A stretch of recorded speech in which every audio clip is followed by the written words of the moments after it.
Welcome back to Relatable Wisdom, the podcast where everyday people share the quotes that have shaped their lives, inviting us all to reflect and connect. Today we're joined by Guy Morris, a remarkable author and researcher whose journey has taken him from a challenging childhood to the heights of innovation in AI and storytelling, with a rich tapestry of experiences, including songwriting for Disney and diving into the depths of history and politics. Guy brings a unique perspective to our conversation. So let's dive in and explore the wisdom that has inspired him along the way. Tell us your name and your favorite quote. Your name and your favorite quote. My name. Well, my name is Guy Morris. Right now, I'm retired, and my third act is to become an author.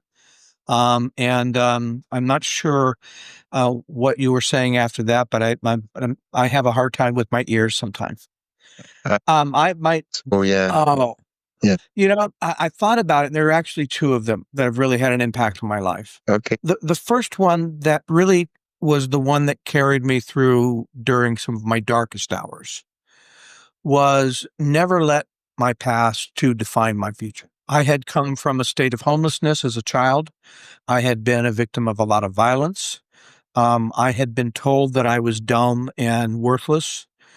And there's a certain point in time where you have to decide what you're going to believe about yourself, even though coming to that belief in itself is a struggle.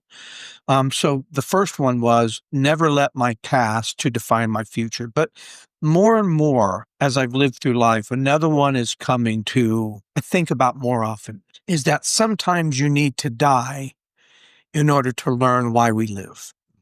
And what I mean by that is I was very caught up in my career for a very long time. And as a result, I missed an opportunity to build deeper relationships with my children. I missed the opportunity to find value in other aspects of life. And when I retired, I had a real crisis of what's my purpose. And I realized that sometimes in order for us to grow, we have to let go of something in our past. We have to let go of something that we might even cherish. And while that's painful, and it's a death, there's a death involved. It refreshes us to understand what it was that we really found worth living for and to begin with. It recharges us to find that purpose. And so the one that I'm thinking about more often is that sometimes we have to die to learn why we live. Oh, sometimes we have to die to learn why we live. When I first saw the quote, you filled the form. When I first saw the quote, I was like, at first the thoughts that came into my head is that oftentimes when people usually when they face near death experience, that's when they're like, "Ooh, I've had all this. I've been focused on the wrong things. The things that I don't even care about have been the things I've been chasing all along." But the thing is, not everybody tends to be lucky because usually when most people face the near death experience, most of the times they die. Only a select few have the chance to say, "Now I'm going to live." I'm going to live well. Yeah. Yeah. Well, in my latest book, I actually include a near-death experience, in part to try and communicate this theme of having to die to learn why we live. And I took the near-death experience as sort of the extreme of that. But for most of us, there's many versions of it. Sometimes we had to die to our high school friends to learn how to build a career. We had to die to sometimes our childish behavior to be mature enough to be in a relationship. There's a process of that I realized I was going through my entire life. And some of them were more critical than others.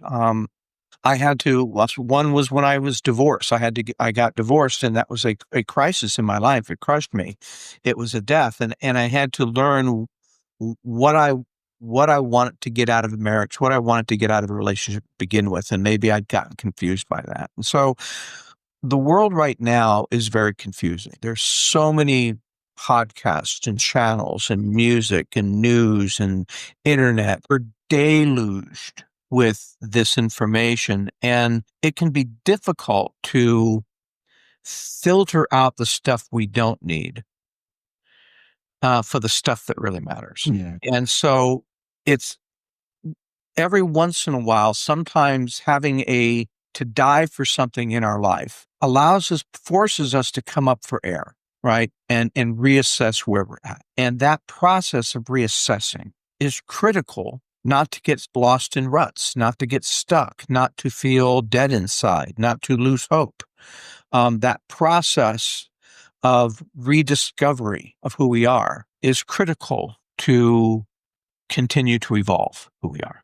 Would you be so kind to share the near-death story example from your book? Well, I can share one from my life. I was probably 10 years old. It wasn't a true near-death experience, but it was a moment I thought I was going to die. Now, I mentioned earlier that I was homeless at age 13, and part of that homelessness came because of a lot of violence in my home. And there was one night when I had been woken up late in the middle of the night. Unlike most nights when it was a violent disruption going on, it was a very loud, boisterous party. And I just went in to see what was going on. And a man who was there, who was just out of his mind drunk, pulled a gun and pressed it into my forehead and asked me if I wanted to play Russian roulette. And everybody in the room laughs. And I thought it wouldn't take much for this guy to twitch. And you got And not a single adult in the room stopped him. I don't remember exactly how it ended, but I remember going back to bed shaking and terrified, thinking that I just almost died. And I think that was only 10. And it was one of those things that kind of started to form my character of how I saw life. For a long time, I thought, well, maybe I'm supposed to die young, just do whatever I want. I took big risks.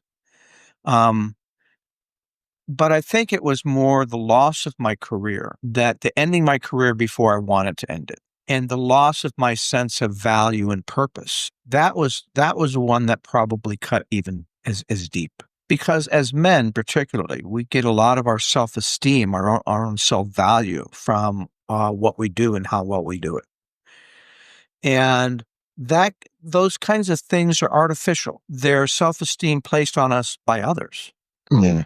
And the only self-esteem that really matters is the one that I place on myself. So sometimes we go through these difficult times, not so that we perish there, but so that we transition to another place. And I'll be honest, those transitions stink. They're not fun at all. I would rather avoid them all, but I don't think I would be the same person if I hadn't had. For me, what grieves me the most is the fact that when people have this near-death experience, both literally and metaphorically speaking, they tend to relearn. A lesson that works against them, a lesson that doesn't help them, a lesson that doesn't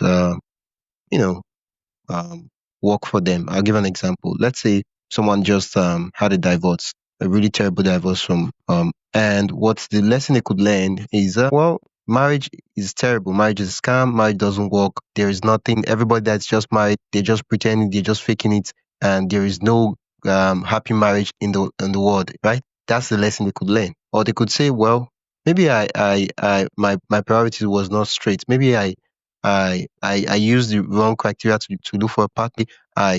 It's the fact that even going through that terrible transition, we then take they then take the lesson that end up limiting them, stopping them in life. Because now that they believe that marriage is terrible, guess what? They're not going to look for a better partner. They're not going to do anything. Yeah, like, and once they hear the word marriage, anybody they see married, they're like, yeah, these people are just faking it. There's nothing like that. There is a little bit of wisdom in stop actively seeking for someone or something to make us happy, but to find what it is that we can do on our own to be happy on our own.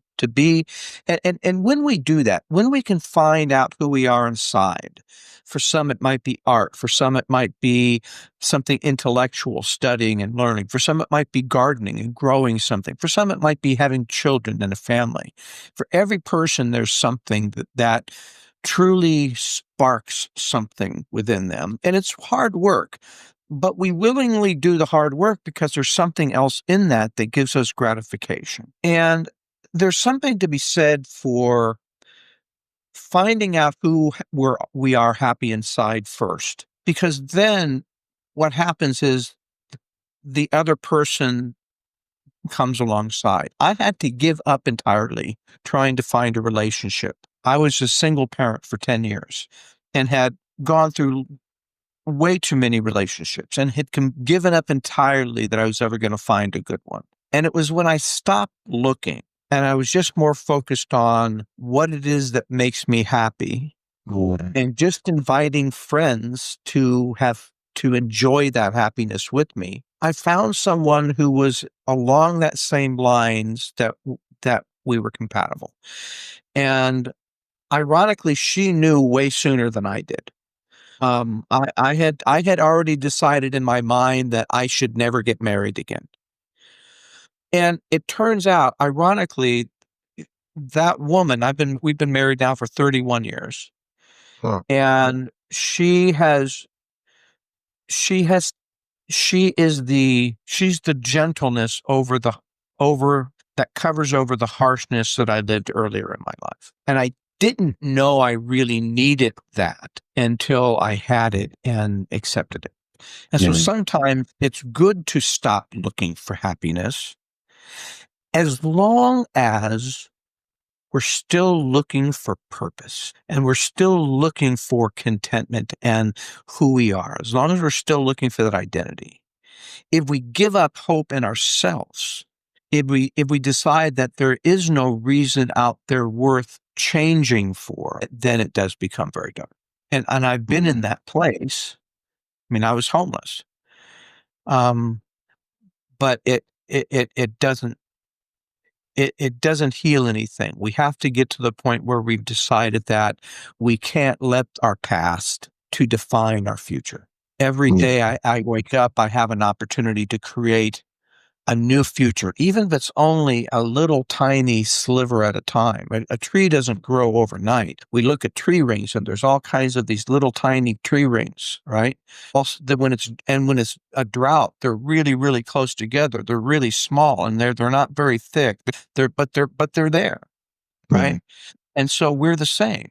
Even when we're going through a personal drought, we're still alive. And as long as we believe that there's another tomorrow, as long as we keep that process of saying, well, I may be trying to change and maybe I failed miserably today and I did a bunch of really stupid stuff and I've been there 1,000 times over. Tomorrow's a new day and maybe tomorrow.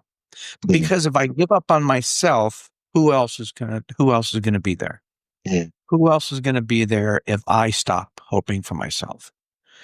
I can't count on anybody else to find my purpose in life, to find my channel in life, which means I got to depend on myself, which means if I give up, I'm truly screwed. And so as long as I don't, and you can give up we all give up in periods of time. There's times when there's just days when it's not going to happen.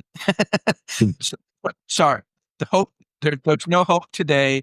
Best I can do is a cup of coffee and maybe a smirk. Well, no hope today. But tomorrow maybe it'll be different. And I've suffered from PTSD my entire life. So there's times when I struggle with depression and it can kick my butt. But I can't ever let that past define my future. And so I get up and I say, okay, what is it that I need to do today to have some sense of purpose?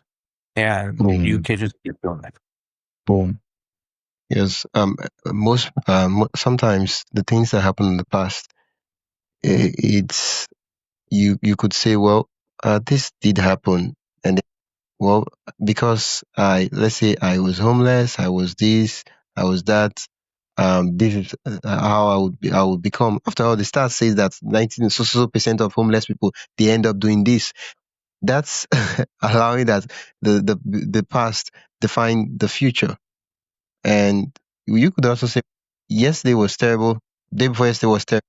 Today, it's not looking so good, but I can do something to affect how tomorrow looks. Well, that's exactly right. You can't expect the future to be any different unless you're willing to do something different, which means you have to. Yeah. The way Yeah. the future changes is when we change. Yeah. And so that's another way of saying I don't want to I don't want the me that I was yesterday to define the me that I'm going to be tomorrow. And I can't change the circumstances of the world. I can change my personal circumstances to some extent, but sometimes I don't have a lot of choices there. Yeah. But I can start to change. I can start to whittle a little bit every day on who I am, which changes my response to the world. And that's when things will start to change.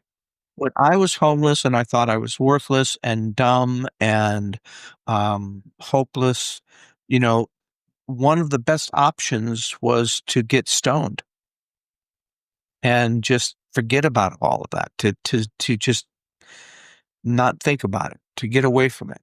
But once I started saying, well, maybe I don't always have to be this way. Once I got an opportunity to go to school, it became, okay, well, instead of doing that, I could invest in myself and I could get good at something and take that route. And Yeah. that became a better, healthier route for me. Now, it didn't mean I still didn't have problems that carried with me. And they were all mostly problems I had inside. And the more I could change me inside, the less and less I had those problems. The problems, Yeah. it was like when you have recurrent problems in the world, it's not necessarily the world. At a certain point in time, we've got to take a little bit of that responsibility on ourselves. And Yeah. not to say that bad things don't happen to us, Sounds because they happen. certainly do. But Yeah. at a certain point in time, we can't change the bad things happening, but we could always change how I'll we respond. respond. I think that's the only thing we can our response Yeah. to things. Like, I mean, you could have money today and then tomorrow you're bankrupt. You could have a house today, tomorrow the house goes up, it sets ablaze. People have kids and tomorrow, unfortunate circumstances happen. But the only thing you have that is yours, that you control, completely own, is to look at the face of trouble, to look at the face of negative circumstances, say, and just smile and laugh. Yeah. It's not easy to do. It's not easy, but that's the only thing that you own, and no one can take away. Well, finding something to laugh at, finding everything to laugh at, having a humorous take outlook on life is certainly um, a survival skill. It's not just nice to have, it's critical to have a sense of humor. Not to take ourselves too seriously, not to take our friends too seriously, but to be able to laugh at the circumstances and move on. But there's also Yeah, a level of, how do I put this, determination, almost I'll show you determination, right? yeah, Uh, a defiance, right? A defiance against those things, a sense that no, you may have you may have knocked me down, but you're not going to keep me down. yeah, You may have landed a good punch, but I'm going to turn the cheek and punch, and that's not going to stop me. That there's a level of defiance that has to go along with that as well. And we keep the humor, the defiance. And here's the difference. The defiance is to basically, as a shield towards life itself, say, no, you're not going to win. The humor is for us. The humor is to keep our spirits, right? The yeah, humor is to keep our humanity. I know I've worked with people who are extremely successful. They've defied the odds. They were defiant, but somewhere along the line, they lost the humor and they lost the humanity. And I can guarantee you that that's just as miserable as anything that yeah, else that I went through, yeah, because they're never happy. They're never content, never satisfied. They never feel at rest that they've done enough. There's always more. It's like having a devil at your heels. So there's a piece to finding that sense of, I don't I'm not going to let who I was yesterday define who I'm going to be tomorrow. I'm going to let the losses in my life open me up to the new things to live for. And yeah, because life is it's never static. It's always changing. You're going to have good days, bad years, good years, bad years, good decades, bad decades. It will go in peaks and troughs. And the only constant is our willingness to change, to laugh, to defy, and to not let those failures define the future successes. Oh, thank you so much, guy, for sharing this word and making sense of it for us, and for all those stories that you shared along the way. Thank you so much. Pleasure. Yeah. What do you do, and where can listeners learn more about you? Well, what do I do? Well, now I'm an author. So I write stories, I write books. I've actually won a bunch of awards. But my books have three big themes, and I'm trying to kind of use my books to be very entertaining ways to talk about big issues. Big issue one is the dangers of artificial intelligence and how that's going to affect the world. The dangers of our changing geopolitics and fascism rising up in America, and prophecy in plain sight. Each of those themes are rooted in a set of facts, a factual foundation. It's not just all fictional. There's a heavy fact woven into the fiction. And my latest book, called The Image, is part of this series that deals with these three themes. And the inspiration, one of the inspirations for the books, for the whole series, was when I discovered that a spy program had escaped an NSA government spy lab and never recaptured again. And at first I thought it was a typo. I thought it was a mistake. But when I spent time trying to figure out how a spy program could escape a government lab and why they would design it that way, and they were so excited, they sent 2 FBI agents to my door. So that was the beginning of the series. So the program that escaped is now featured in the story. And so it allows me to deal with real big issues such as, government corruption, climate change, corruption of our religions and our spirituality, the dangers of artificial intelligence that they don't really want to talk about because they're too busy wanting to make money.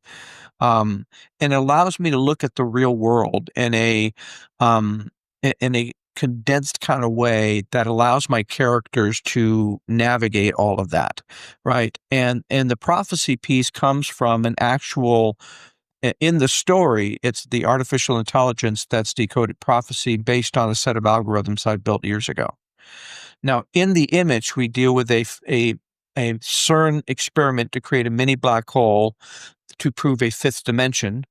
The quantum properties of our consciousness in humans and machines, and how that relates to the Great Reset plan to have an AI coup to take over the world economy, and the fascism rising up in America. And we'll learn about the true lost history of the relic that was once called the Image of Edessa. We now call it the Shroud of Turin, but we know it goes back before the 13th century because of Byzantine coins minted after the image. So my books always have an interesting combination of science, politics, and religion, and that becomes I'm able to offend everybody. Wow. Oh, we can, if you want to check out the books and, your projects, your past projects, your current projects, and the future projects you get to work on, where can we go to GuyMorrisBooks.com. You can get the books there. You'll get links to where to go buy them online. There's trailers, there's reviews from highlights, from reviews. There's fact versus fiction pages, so you can see where I've incorporated fact versus what's only fictional, and more. Yeah. Once again, thank you so much for being a guest on the podcast. Thank you so much for having me. Thanks for listening to Relatable Wisdom. If you found something meaningful in this episode, make sure to follow or subscribe wherever you're listening. If you'd like to support the show, you can do that by buying me a coffee. The link is in the show notes. Every little bit keeps the conversations going. I'm your host, Wisdom Okonkwo, and I will see you in the next one. Until then, stay curious, stay inspired, and keep growing.